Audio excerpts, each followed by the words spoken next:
کسی کے لیے سفارش فائدہ نہ دے گی مگر اس کے لیے جس کے بارے میں وہ اجازت بخشے، یہاں تک کہ جب ان کے دلوں سے اضطراب دور کر دیا جائے گا تو کہیں گے کہ تمہارے پروردگار نے کیا فرمایا ہے؟ فرشتے کہیں گے کہ حق فرمایا ہے، اور وہ عالی رتبہ ہے، گرامی قدر ہے۔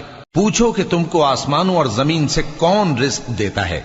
کہو کہ اللہ، اور ہم یا تم یا تو سیدھے رستے پر ہیں یا کھلم کھلا گمراہی میں۔ کہہ دو کہ نہ ہمارے گناہوں کی تم سے پرسش ہوگی اور نہ تمہارے اعمال کی ہم سے پرسش ہوگی۔ کہہ دو کہ ہمارا پروردگار ہم کو جمع کرے گا، پھر ہمارے درمیان انصاف کے ساتھ فیصلہ کر دے گا، اور وہ خوب فیصلہ کرنے والا ہے، صاحب علم ہے۔ کہو کہ مجھے وہ لوگ تو دکھاؤ جن کو تم نے اللہ کا شریک بنا کر اس کے ساتھ ملا رکھا ہے۔ کوئی نہیں، بلکہ وہی اللہ غالب ہے، حکمت والا ہے۔ اور اے محمد صلی اللہ علیہ وآلہ وسلم، ہم